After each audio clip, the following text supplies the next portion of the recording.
कि भारतीय जनता पार्टी अपना नाम बदल करके बलात्कारी जन पार्टी रख ले, क्योंकि इनका नारा इनके ऊपर थूकता है। ये वो लोग करते हैं जो बिल्किस बानो के आरोपियों को, बलात्कारियों को जेल से छुड़ा करके माला फूल पहना करके उनका स्वागत करते हैं, वो राजनीति करते हैं। इसमें भाजपा के बड़े बड़े मंत्री और नेता विधायक इसमें पूरी तरह से मिले हुए हैं, जिनको ये सरकार बचाने का काम कर रही है। क्योंकि मुंह खोलेंगे तो फंस जाएंगे।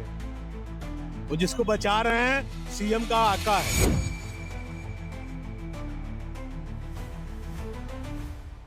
दो 2022 में हुआ अंकिता भंडारी का जो केस था, रेप केस था, वो फिर से एक बार चर्चे में आ गया है। हालांकि तीनों आरोपी को उम्र कैद की सजा हो गई थी, पर फिर से एक बार ये जो पूरा मामला है उत्तराखंड का, जो हाई प्रोफाइल केस था, राजनीतिक मुद्दा इसमें फिर से गर्माहट हो गया है। नमस्कार, आप देख रहे हैं भारत बाइट्स, मैं अभय कुमार। जैसा कि बता दें कि अंकिता भंडारी मामले में अभी कांग्रेस की तरफ से श्रद्धांजलि दिया गया है और फिर से ये मामला गर्मा गया, और अभी हम जानने की कोशिश करेंगे कि आखिर इन लोगों की क्या राय है और क्या ये इस पूरे मुद्दे पर कहना चाहेंगे।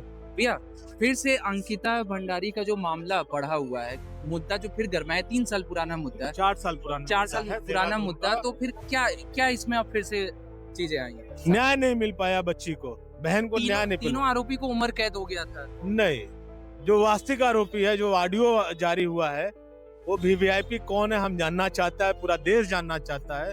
और उसके लिए उस वीवीआईपी को बचाने के लिए केंद्र सरकार और वहाँ की राज्य सरकार, भारतीय जनता पार्टी के डबल इंजन की सरकार लगी हुई है। उन तीनों को तो कोरम पूर्ति किया गया था। और मैं आभार व्यक्त करना चाहता हूँ हमारे उत्तराखंड के कांग्रेस के तिरंगे मन सभी साथियों का, जो इस ठंड में पदयात्रा करके उस बिटिया को न्याय दिलाने के लिए संघर्षरत है।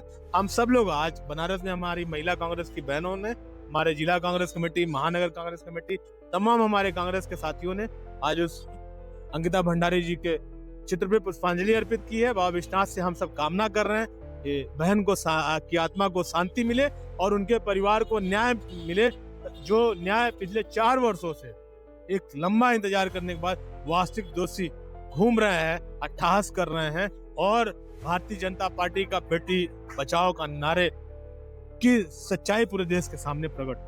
पर एसटीएफ का कहना है कि इसमें कोई भी वीआईपी शामिल नहीं है, ये मुद्दा फिर से राजनीतिक के लिए चमकाने के लिए उठाया जाता है। देखिए, भारतीय जनता पार्टी को जब लगता है कि वो घिर रही है और उनकी सरकार जा सकती है, वास्तविक मुद्दों पे कांग्रेस या विपक्ष संघर्ष कर रहा है, तो इसी तरह का आरोप लगा करके, अगर एसटीएफ को डर नहीं है तो पूरे प्रकरण को सीबीआई को क्यों नहीं सब, सीबीआई भी इनके अंतर्गत ही आती है। लेकिन हम मांग कर रहे हैं कि सीबीआई से कराए या किसी वहाँ के इस समय के हाई कोर्ट के जज से या किसी सुप्रीम कोर्ट के जज से पूरे प्रकरण की जांच करा दे, जो बिना दबाव में आए न्याय कर दे। दूध का दूध ऑडियो क्लिप की चर्चा जो पूरे देश में क्यों आई, एक तरह से लोग शांत हो चुके थे, लेकिन ऑडियो जो आया है देश के सामने, हम उसकी निष्पक्षता से जांच कराना चाहते हैं, इस पूरे प्रकरण की जांच कराना चाहते हैं। उत्तराखंड में सीएम आवास के बाहर जो है धरना प्रदर्शन भी किया गया, पर अभी तक सीएम जो है मौन साधे हुए इस पूरे मुद्दे पर, क्या कहें? क्योंकि वो मुंह खोलेंगे तो फंस जाएंगे।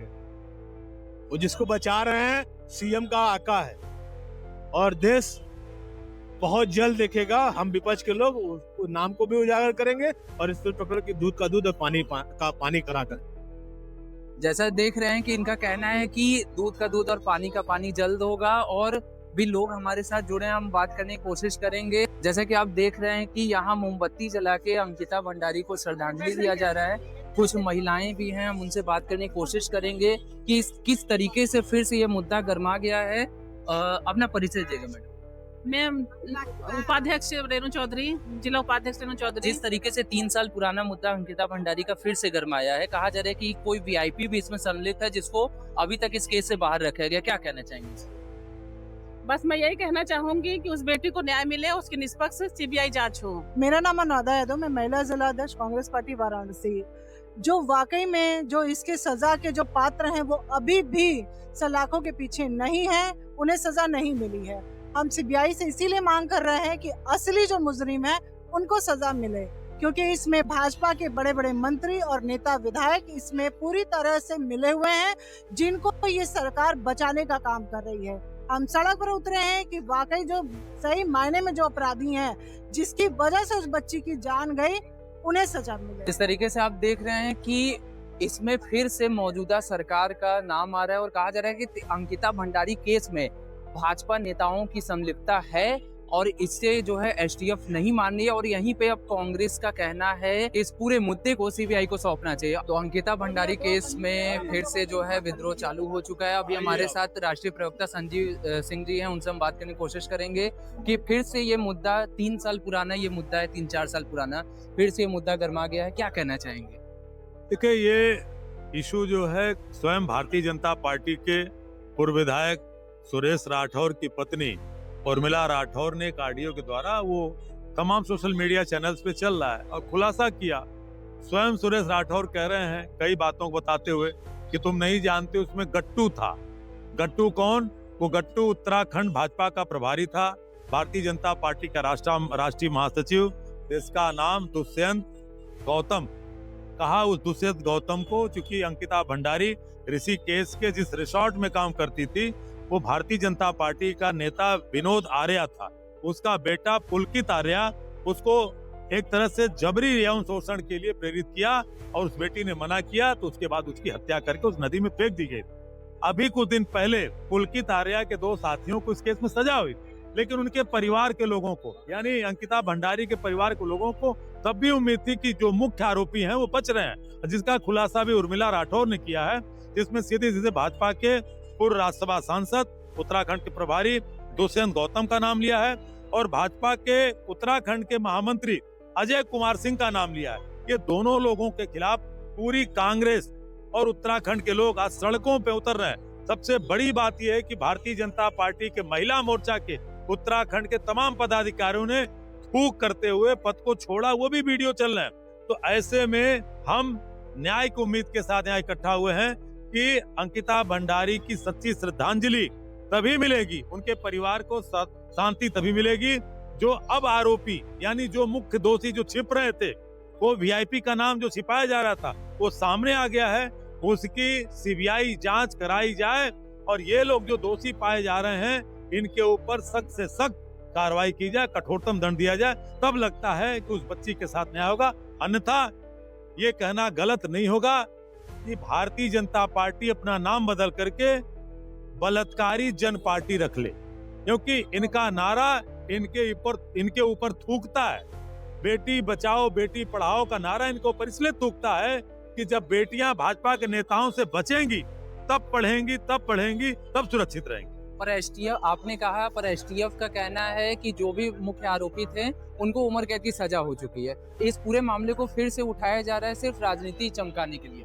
राजनीति जो लोग चमकाते हैं वो चमकाएं। मैं तो फिर कह रहा हूं कि एसटीएफ किसके अधीन आती है, आप बताइए? एसटीएफ किसके अधीन आती है? पुष्कर धामी के अधीन आती है। पुष्कर धामी का भी नाम लिया है। जब उसने कहा है सुरेश राठौर की पत्नी ने कि इसकी सीबीआई जांच नहीं हो सकती, तो उसने क्या कहा कि तुम नहीं जानती हो, सरकार तो बचा रही है, पुष्कर धामी स्वयं बचा रहा है।